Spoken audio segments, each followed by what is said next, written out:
Hello there, folks. Welcome back. This is Life in Apparel. This is episode 7, I think. Is that right? Probably. Yes. It's been a marathon. And so, welcome to our show. We're going to talk about menswear. We just completed our little trilogy where we talked about trousers, coat, and the waistcoat to do the 3-piece suit. We really dove into those guys. But that's not all you wear. You also have things such as a shirt, which we're going to be talking about today. In the words of Christopher Plummer from Star Trek VI, and now we come to the very heart of the matter. Yep. The shirt, the tie is what we're going to be focusing on in this episode. That's shirts and neckwear. And then for future episodes, we're also going to touch on the few other kind of things we kind of miss between, like shoes. We're going to talk about hats eventually. Unless we both wear hats when we go outdoors.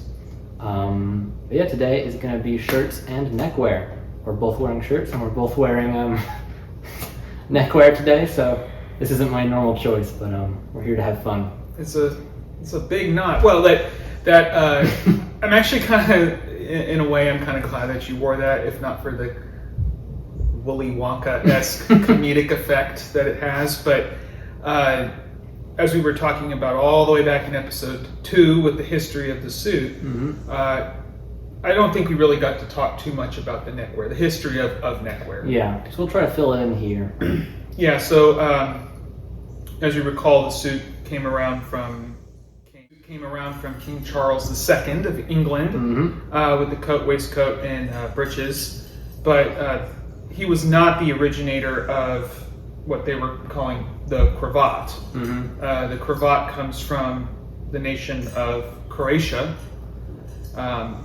In fact, they call themselves the Horvati, and that kind of got mangled by French into cravat, and that's where we get cravat. And they were wearing and they still wear it to this day. We'll provide a picture here of like a scarf kind of thing, and then they tie it around with like a bow.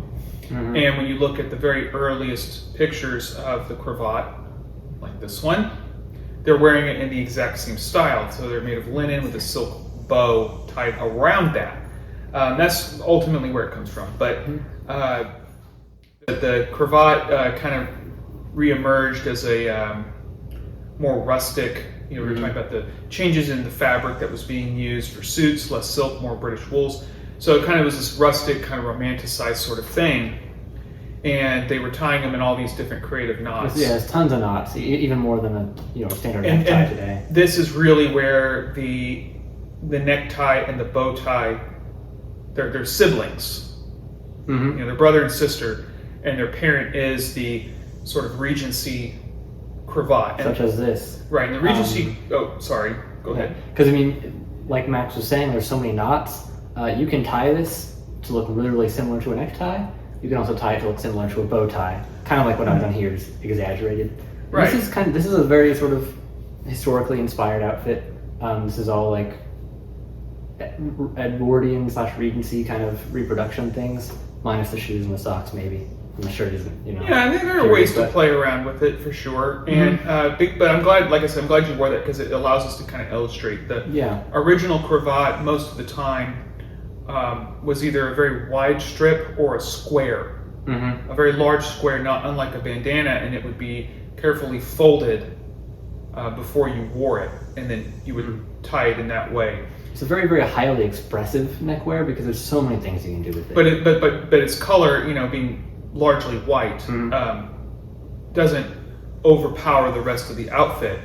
Later on, starting in I think the 1820s, it becomes far more common to see start seeing some colors. Yeah. And the cravat no longer has its tails. It usually ends with 2 kind of points, and that's really where the bow tie starts to become a thing. And you'll still see more modern cravats, maybe more aptly called ascots. They're usually made of silk, right? They're very, very short. This one, it tucks into my trousers. That's how long the tails go. Yeah, and the modern cravat, which is the or ascot, which I guess would be the third sibling. And we'll have a picture. This is what we're talking about. This is what an ascot is. They're typically worn under the shirt collar, around the neck, and they're fastened. They're tied very, very simply, and they're fastened with a pin. But you will also see it in morning dress, which is the morning equivalent of the tailcoat. And here's a picture of morning dress, and the the ascot is worn over the collar of the shirt. The more formal way to wear it. Correct. And these days, though, you'll very frequently see it as an actual necktie. Not so much with the ascot anymore. But yeah, those are the main types of neckwear you'll see today. We have the necktie, such as what Mr. Max is wearing here, and we all know what those are. We'll talk about it a little bit more in depth in a second. The bow tie, which is quite similar, but just a different shape. It's tied differently. We've all seen bow ties. Cravats, what I've got here today, not as common anymore. You'll see it a lot in like reproduction or historical kind of things. Well, you will only see it. Right. We're just having some fun here. Yeah. Ascots, probably the last kind of child of the cravat. You'll see kind of today in more casual settings usually, or morning wear, in which you'll wear either like a... But yeah, so these garments themselves, for example, we'll start with a necktie, I guess, and just kind of talk about how they're made, really, what is actually in there, because a lot of people don't actually know. Yep. And then, so the necktie is most familiar. That's one we see the most, and it is silk. It should be silk. Well, largely, yeah. And silk, the necktie, of course, is, as we said in the, was it the previous episode? Or one of them. It was in the previous episode where we said that it was not an accessory, but a necessity. Right. Because the necktie evolves with the shirt. As the styles of shirt change, so does neckwear change to correspond with that. Today, I would say probably 90% of the ties you find on the market are made of silk, but not all silk is equal. So you'll have different weights and different quality, but there are more or less two main divisions of necktie based on how they're made. So as we were saying, they were folded into shape and sewn together, and that is still done today. You'll find high quality ties called, they'll have terms like 7-fold or even 12-fold. And what all that means is that the only thing that makes up that tie is the silk. And it's carefully folded and pressed and sewn into place. Then the other category of that are ones that are not a fold tie. So they have a facing in the tie material, but then the interior, it's actually sewn around an interface, usually a linen. Well, it used to be in older ties like this one. You can feel it's a linen canvas on the inside. That give it its structure. Modern neckties, due to the cheapness and cost saving, usually have a polyester mesh, and it's extremely thick and stiff because it's hard to tie the knot. It's very hard to tie the knot. And on top of that, in a lot of these cheaper neckties, is that interfacing material is stamped. You taught me that forever ago. Yeah, they press it out of it with a die. It's like it goes, and it presses out the shape rather than cutting it out by hand. Because the linen has to be cut by hand, and it's much more labor intensive. And another byproduct of that stamping is for that to, for that press to work, it needs to be a thicker material, and that contributes to the thicker, neckties that are harder to tie and things like that. I only wear old ties. All my ties are from the mid 1990s, kind of when ties were at their maximum width. And I may demonstrate that. Well, I'll just demonstrate it now. And by the way, I wore this waistcoat when we were talking about last episode. This was the red foxing vest that was Abercrombie and Fitch. Anyway, so this tie here is a Robert Talbot Best of Class, which was their second highest line that they carried. And one of the identifying factors of a tie that is or is not 7-fold is if it has this lining. If it has a lining like this, it another one right here. Not. And this is another one. This was a Best of Class. Yeah, this was a gift from me to Keller, because this is very much a Keller tie. This is very much a Maxwell tie. Keller likes these sorts of vibrant. I like them ugly. He likes them ugly. I like them. Yeah. Like I was say the lining here, and you'll also notice too when you're checking for quality, is there's a little kind of slip knot thread on the inside of the tie. Sometimes it's real far up there, it's hard to get to. This is very necessary because it runs the entire length of the tie and helps it to stretch without ripping. Keeps like the tension. Right, because all ties are cut on what you call the bias. So you'll have a square of fabric, and more or less it's woven this way and this way. You have fibers going this way and fibers going that way. So it does not stretch like this, but it does stretch diagonally. So they'll have the textile, and then the ties are cut out from the diagonal of that. So that it can stretch and not... Right, and so then now it goes this way, and it stretches that way. And that's the only way that originally ties weren't cut like that. And so you'll see very, very chunky knots because they couldn't cinch it down. It's harder to... Starting, I think, in the 1910s, that's when they started cutting it on the bias. And all of a sudden the knots shrink up and they're very small and very... I always find that the smaller the knot, the more elegant. Some people would disagree with me. But yeah, so when you're identifying quality, right, you want to feel for how thick it is this way, because I have found some ties in the workplace where I work in clothing retail. I mean, they're ridiculously thick, and they're made like 2 or 3 times its width. It's ridiculous.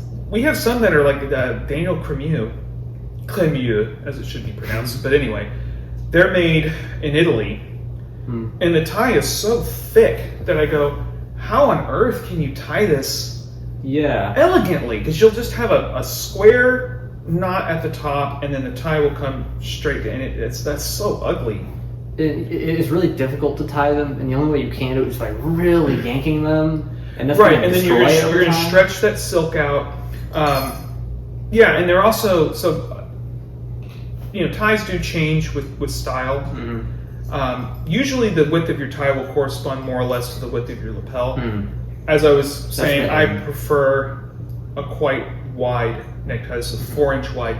And most people do who are kind of into the menswear, thing. Because it's more flattering, especially when you wear a 2-piece ensemble where the tie really has to be the centerpiece of your outfit.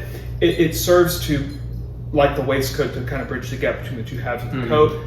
And if you have something that's a really luxurious fabric, you want to show it off. Have more of it. Yeah. The 60s was an era where you had very, very narrow, you had super narrow neckties, like we were saying in one video, like a ribbon. It doesn't look good. It just doesn't look good, especially if you're real broad, and it just, maybe on very skinny, short people, it'll look okay. Usually ties this wide don't look good on short people, but... Actually, we had a comment on one of our recent videos. I think it was our last one. Someone was asking about Peaky Blinders, the show, and asking about those outfits. And I mentioned in the response, one of my issues, because they tried to be historically accurate, they didn't do great. Who can blame them? That's not the point of the show. It's very hard to get something perfectly period. But one of the big issues that I found was the neckwear. Because it was those were basically just modern ties, and they looked nothing like those period ties did. They were very, very thin. Narrow rather. Whereas, I mean, they weren't even like they are today. They weren't folded over. They probably weren't. A lot of them probably weren't even sewn. Huge giant ties like that are like triangular down here that you wouldn't see as a waistcoat. But yeah, thin ties don't look great. What we do is we get all our ties from like eBay and places like that. They're affordable and they're old and they're better. So well, and I'll go ahead and I'll spill the secret. I'll spill the secret. There is a particular eBay shop where I buy all of my ties. It is called Sherry's Bargains. SHERRI. I'll put a link. We'll put a link. Sherry only... Save some for us. Save some for us, please. Sherry only sells neckties, and all she sells are these old neckties, and they're absolutely gorgeous. They're all great. They're all great. They're Robert Talbot, they're Xenia, Joseph A. Bank, limited edition, and Joseph A. Bank gets a bad rap, but some of their old neckties are... excellent. And when they say limited edition, you'll find this on some of these ties. There's a little space on the tail where they would hand write Yeah. the lot number. Oh, that's right. And I yeah. have one that is 6 out of 96, Wow. handmade in Italy. Mhm. Right? And so all she sells are these old ties, and she'll do them usually between $25 and $40, buy one, get one free. So definitely check out Sherry's Bargains on eBay. Elevate your neckwear. Yeah, I think she goes to estate sales and buys a bunch of dead I don't know where Baptist else. I don't preachers' know where else. ties. She would. I don't know where she would Right. find them all. But yeah, I mean, as for wearing the necktie, like we said, it's a necessity. You have to if you're wearing a suit. Nothing more to be said. If you're wearing a suit, you wear a tie. And there's a lot of things that people say, like, oh, it has to, hit at the waistband of the trouser. But even then, like with those rules, people say, I mean, it depends how high you're wearing your trousers. I wear it really Yeah. high, and if you're wearing it higher, it can be longer or shorter or perfect at the waistband. There's a trend right now I've noticed on social media with gentlemen, usually younger than me, that wear their ties. They're very into classical menswear. They'll wear pleated pants. Mm-hmm. Always with the side adjusters. We didn't talk about that on the trouser video. The side adjusters, we'll have to eventually. side tabs. Definitely not a fan of that. That's another topic for another day. But they wear their ties really long, and they're wanting to embrace this thing called sprezzatura, which we'll talk about later. Mm-hmm. And like the tail is longer than the main part of the tie, Yeah. the face of it. I say stick to the tie coming just past the waistband if you're going to wear a two-piece. Mm-hmm. If you're going to wear a waistcoat, definitely find the shortest tie that you can. Absolutely. And yeah. that will almost certainly mean you have to have a vintage tie because the pant waists were higher than what they largely are today for pre-made garments. Because you can't have your tie poking out the bottom of the waistcoat. So I intentionally tie my ties much shorter and then just stuff the tail into my shirt to make sure it doesn't go in my pants or fall away from the front. And I mean, ultimately it's taste, and like we've always said, each of these garments works with each other to make the entire outfit, and they all play into each other. And so there are times where I think a little bit of a longer tie can be totally fine. Sometimes I'll wear my tie even shorter, so it doesn't actually hit the waistband at all, and that was seen a lot in like the 1940s and 30s and things like that. It's one of the reasons why I have a tie clip. Mm-hmm. And people wonder why I have a tie clip under my waistcoat. It's purely to I like my ties to kind of poke out. Yeah, be a little bit poofy. I kind of like the cravat. I kind of like that look. It gives some dimension to it.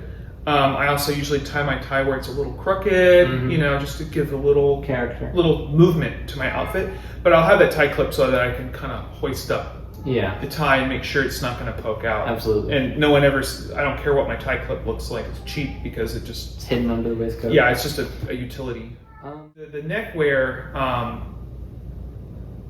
completes the shirt, and it supports the face, and it's the best way for the average gentleman wearing classical menswear to express his good taste and sensibility. Absolutely, yeah. And no solid ties. Don't wear a solid tie. Yeah. It's not allowed. You're not going to prom. It's dumb. Yeah, because it says nothing. It does nothing. It says nothing. Even morning wear that has super plain ties, there's a pattern there. Mm-hmm. You might not see from far away their wedding ties. Usually stripe. Usually it's a stripe. But if you make the effort to wear a necktie as often as possible, or some kind of neckwear as often as possible, you will develop your own taste, and you will start to want to wear it.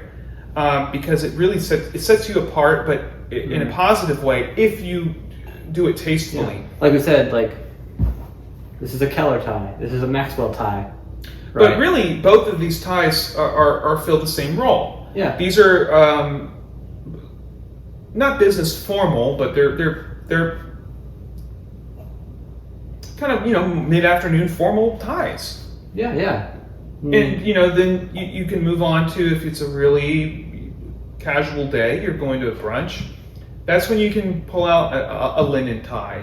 Or if it's a winter thing and you're wearing a tweed sport coat. Or that thing I was wearing in the first episode, that crazy bright colored thing that probably wouldn't go great in like an office or something. Right. And you'll start to develop instincts for those sorts of things. But I think we've talked enough about neckwear. There will be plenty of other occasions where we're Absolutely. going to bring that up. But Move on to shirts. the very heart of the matter.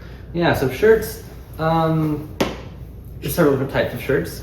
And we can talk about like the historical things as well. I think we want to focus on just how they're worn now.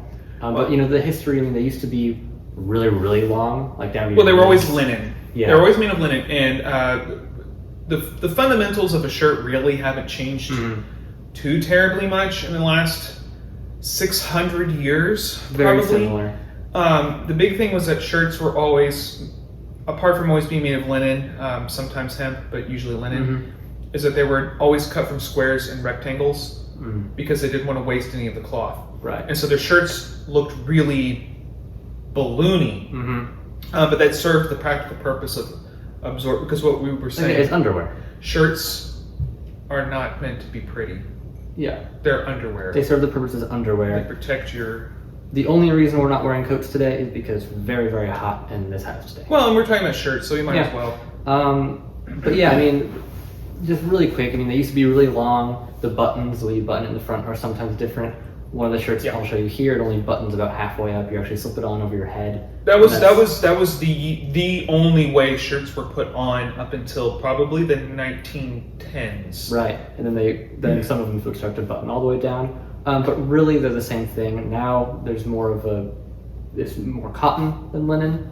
But a nice linen shirt is still amazing. And the United States and India are responsible for cotton over linen, because cotton is much more easy to finish and refine and weave than linen is.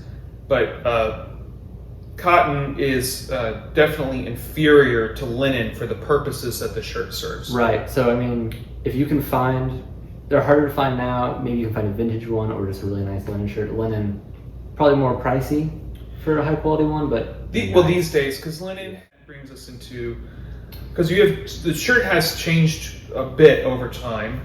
But what you still have pretty much the whole time, you have a collar, you have cuffs. Of course, you have sleeves, but duh, right?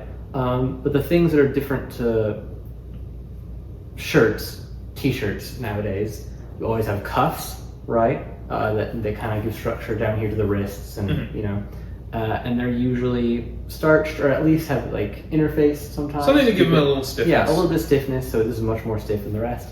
And then you have a collar. And both of these things have underwent some change. There was a time when cuffs and collars were detachable. That was to facilitate laundering, because it was cheaper for people to buy multiple collars and cuffs than to buy multiple shirts. The story was, it was one dude's wife who just got sick of laundering the shirt just because of the collar, so she ripped it off. And then that kind of became a thing. That's a story, at least. Yeah, because your laundering was all done by hand, and because your shirt is underwear. Your collar and your cuff are the parts that get the dirtiest, because this is next to your neck, and this is next to your hands that you're doing things with. And I personally only wear my shirt once. I have 14 shirts, and I only wear each one time, and then it goes into the laundry. And then at the end, they all get washed and hung up and worn again, because it is like underwear. And so on older shirts, and there's a lot of Keller really likes detachable collars. So I'm wearing a detachable collar today. I've never done detachable cuffs. I will eventually. I'll look into those, but they're hard to find. They're hard to find. I have to make one probably. That'd be okay. But this collar comes off. It's not part of the shirt. Show them your collars. Yeah, and so the good thing about that, you can just use studs to put them on, and you can have different styles. So this one is... These are quite stiff. I feel this one's even more stiff. This one... Right. And they're different to wear if you're not used to them. But as you can see, they're different styles. This is a club collar. This one's a small spread collar. Yeah. This one is a winged collar, as you can see, and I can take this off and show you. And so the way that these would work is that there's a buttonhole here. There are two buttonholes in the front, and there is a metal stud. If you don't mind actually destroying your beautiful... There's an old book called Neckclophetania, and I have a PDF of it from the 1820s, I think, talking about how to tie. And it was kind of a parody on obsession that people had with cravats and tying the knots. So here's a cravat, by the way. I mean, It's a big piece of neckwear. Regency cravat. Gosh, even when I did historical musical performance, my cravats were never like that. Oh yeah, very long. So this one's not square. This one is It's the wide ribbon very, style. very, yeah. But as you can see, there's a stud right here, and I can flip it a little bit up, and I can fully remove the collar with both of the buttonholes. And if you watch old cartoons and the character gets punched, here, punch me. Ah, and you know their collar goes boing, attached like this. That's where that's from. It's because of detachable collars. Yeah, it's studded on in the back as well. For those who've watched Downton Abbey, Downton Abbey, as I recall, takes place in the early 1910s, before World War I. Yeah. And at that time, all they wore were detachable collars. Yeah, that was a period where it just... Yeah, unless you were like really poor and right. basically wearing rags, you always had a detachable collar. Mm-hmm. And sometimes, it's just like with Peaky Blinders, sometimes they succeeded, sometimes they didn't succeed in getting that exactly historically accurate. But I'll show you how you put them on and how you actually do a tie, because that's actually a really difficult part. This was my introduction into classical menswear. I just for some reason found the idea of the detachable collars so cool, and like a couple of other things is what originally got me into it. I wouldn't recommend that for viewers who are wanting to get into it. It makes time. That's so funny because for really me it was a completely different thing. That, right. Well, now Keller, you know, his start was with the shirt, which kind of makes sense. Mm-hmm. But I was never interested in detachable collars because I'm lazy. But they're fun to wear. When I was a little more energetic and younger, I did starch my collars very heavily. Yeah, and it's a similar effect. It's a similar effect. They were very, very stiff, and these days I just like the soft. Yeah. You know. You did it for too long. Yeah, it did it. Yeah. But anyway, so what you have to do, these collars are so stiff that you can't pull it once you've fastened it here, because they're so stiff, like you can't adjust the length. And so you actually have to fold the whole collar up, right? Because you can't do that once it's attached because it's so stiff. Adjust the length, right? Get it to where it's about right. I'm doing this blind, but then you'll fold it down. Hopefully it looks okay. And you will attach the collar. This part, I sometimes need a mirror for, unless I've worn it like 3 days in a row and I'm kind of used to it. There we go. Look okay? Sounds very crispy. Oh yeah. And then tying it, I'm gonna do a bad job here without a mirror. I'll tie it for you. Well, I can do it. I'll demonstrate my process for doing it. Oh! It's a little bit different because when you tie a knot and slide it up, it goes diagonal because of the way the knot works, right? When you try to slide it up, it'll actually, I mean here, I'll just show you, right? You try to do a 4-in-hand knot, you know, right beneath your collar. And what happens when you what was that? Not 4-in-hand knot. And when you try to actually slide the knot up to be, you know, right beneath your face, it's not going to go straight up. I don't know, physics, right? You got a tie. Oh yeah, and then you can't. And then it's so stiff you can't actually adjust it. And so what you kind of have to do, the technique becomes a little bit different, and this requires practice. For a long time, I just tried to tie it way to the side and then slide it just to make it line up. But now what I kind of do, and for this, I do confess I need a mirror. I'll do it really close up to where it's going to end, and I kind of just use my hand and hold on to the knot the entire time, even while I'm tightening it, so that it, you know, and this is finicky, but like I'll keep pulling on the knot beneath it right here, and then you know try to get the crease to look, you know, nice, and then you know after that, then I'll slide it up, and was it at least a little bit better than last time? Yes. Well, and so like that looks like a lot of work, but you know anything that's worth anything takes a lot of work. Right. And what's the end result? The end result is you have a really beautiful tie and a very stiff collar that is a firm foundation for your face. Mm-hmm. And I think about Victorian times when basically the only parts of your body that are, just like us, the only parts of our bodies that are exposed are our hands and our head. Mm-hmm. Everything else is covered up. Well, because these are the most expressive parts of your body.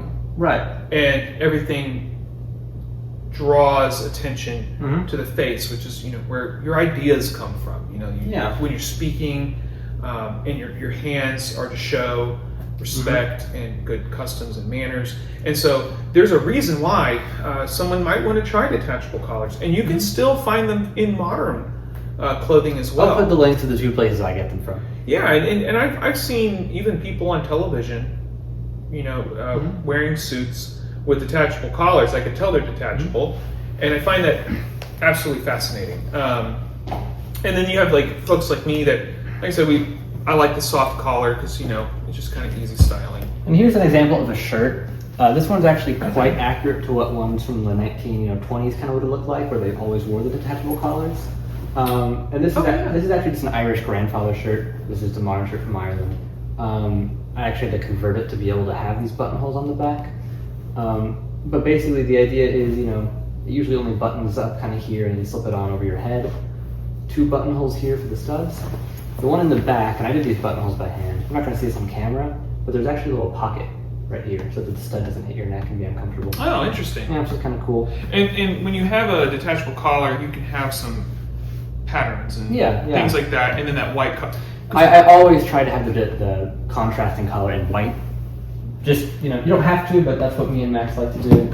And actually, this shirt I'm wearing does come with a matching collar, as you can see, in case I wanted to, but generally I don't.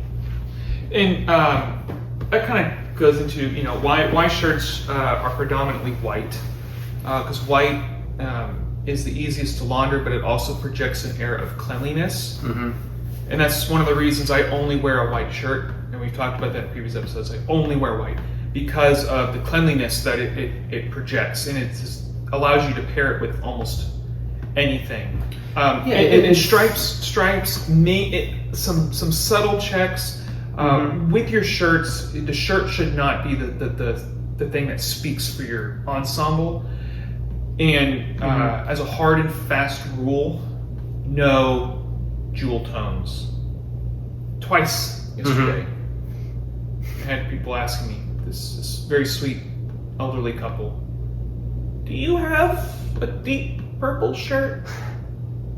Deep purple? Nope. As I have this lavender one. No, like dark purple.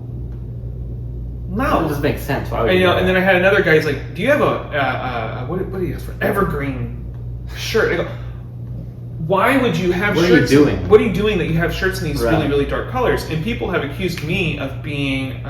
I was once accused of having arrested development because I only wear white shirts, and I go, "Well, because there's the principle of, like I said, the cleanliness." Right. On one hand, it's underwear, right? You usually don't show it off unless we're talking about shirts in an educational Exactly. thing. But it also serves for the very little that you'll see with your cuff and just a little bit around your tie and collar. Mm-hmm. It serves as just like a canvas for everything else to be built up upon, right, to keep it very simple, elegant, clean, like you said. Right. It's why, in the 18th century, with knee breeches, for the most part, they wore white hosiery with their knee breeches, mainly because so much of it was exposed, and they wanted to keep it that air of cleanliness with being white, and then it also doesn't conflict with anything else in the outfit. Right. The hosiery was an analog to the shirt, so that they said white is probably the best option. And I have an affinity for stripes. I love my striped suits. I have another one on the way already. Yeah. Since I had that 3-piece 70s suit, which I have determined is in fact bespoke. It is fully canvassed. It's a gorgeous. I repressed it. Beautiful, beautiful suit. I went ahead and bought another one. I had to have it. So I have enough. And now the vast majority of my wardrobe, as viewers will note, is gray. Light gray. 70s. I love gray. I have so many gray suits now, but gray and striped suits, but not so much on the shirts anymore. To wrap up here, though, I'll just quickly talk on the shirts, the differences in these features, and kind of the context between them. But it's really not difficult to research and find these things out for yourself. But obviously, like we've shown you, there's a lot of different types of collars. Personally, I like pointed collars usually. I don't really like the widespread one like you see politicians rocking all the time. I usually wear spread, but not crazy wide. I don't think am I wearing a spread collar today? I wouldn't call it spread like you see today. Okay, it's kind of in between. I really like kind of the 40s look of super exaggerated spear point collars. I think they're kind of cool sometimes. For cuffs, these ones are actually quite interesting. So we're both wearing French cuffs today, but these are single French cuffs. Yeah, so I'll take off my links here, because most of the time what you're going to find out that the cufflinks are around the 18th century, then they kind of died off for a long time, and then they came back in the latter half of the 19th century, partly because they had detachable cuffs, right. The same thing with the collar, and you had a stud here and then a stud up here that connected the cuff, and that's where this little button still comes from. With these French cuffs, they actually fold down, and that's the vast majority of what you will see. But occasionally you'll have ones like these. And these are either just in a much older style, or nowadays they're really only used for white tie events. So you have to have this type of for white tie, absolutely. You cannot wear an ordinary tuxedo shirt for white tie. Absolutely not. You have to have a shirt with this collar, a detachable winged collar, and also a starch front, preferably also detachable. And I almost always wear links because it's another area where you can express yourself. So I like to wear these particular links. I bought at the gift shop in Little Rock, Arkansas, at the Capitol for $15, and they're the state seal of Arkansas. I have no great love for Arkansas. I don't hate it, but they look pretty. But they go with my buttons. And French cuffs are really the only cuffs you can wear French cufflinks with. You'll see barrel cuffs and they just button. I don't like them as much. I have I only wear that shirt. The shirt I showed you there does have them because it's just a shirt from Ireland that I.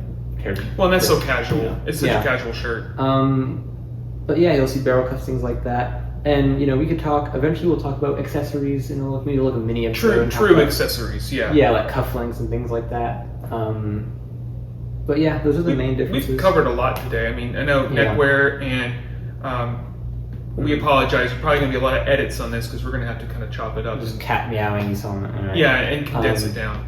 But yeah, really, I mean, the last thing is just. A white shirt is acceptable no matter what you're doing. When you get to formal events, like dinner wear, like tuxedos, black tie, that's where you get, you might want to have studs on your shirt. Some people say that's optional. I think you should have studs on your shirt.